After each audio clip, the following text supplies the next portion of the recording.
कोपरगाव तालुक्यातील anti narcotics task force Nashik विभागाने मोठी कारवाई करत 7 किलो 200 ग्रॅम गांजा सदृश अंमली पदार्थ जप्त केला असून मनोज हरिमाळी वय वर्ष 36 राहणार जगदंबा नगर चासनळी तालुका कोपरगाव याला ताब्यात घेतला।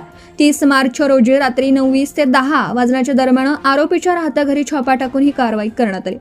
यावेळी अंदाजे 72,000 रुपये किमतीचा गांजा व 10,000 रुपये किमतीचा ओप्पो कंपनीचा मोबाईल असा एकूण 82,000 रुपयांचा मुद्देमाल जप्त करण्यात आला। या प्रकरणी एनडीपीएस कायद्याच्या कलम 8 क 22 ब 29 अन्वये कोपरगाव तालुका पोलीस ठाण्यात गुन्हा दाखल करण्यात आला। ही कारवाई पोलीस उपाध्यक्ष गुलाबराव पाटील व पोलीस अधीक्षक श्री मकानदार यांच्या मार्गदर्शनाखाली पार पडली असून पुढील तपास पीएसआय कमलाकर चौधरी करीत आहेत। दरम्यान या कारवाईमुळे कोपरगाव तालुक्यात तसेच शहर परिसरात अवैधरित्या गांजा विक्री होत असल्याचं पुन्हा एकदा स्पष्ट झालं। अशा प्रकारे इतर ठिकाणीही छुप्या पद्धतीने सुरू असलेल्या अवैध गांजा विक्रीवर पोलीस प्रशासनाने कठोर कारवाई करावी अशी अपेक्षा नागरिकांकडून व्यक्त होतीये। सम्राट न्यूजसाठी संपादक अजय विघे, कोपरगाव।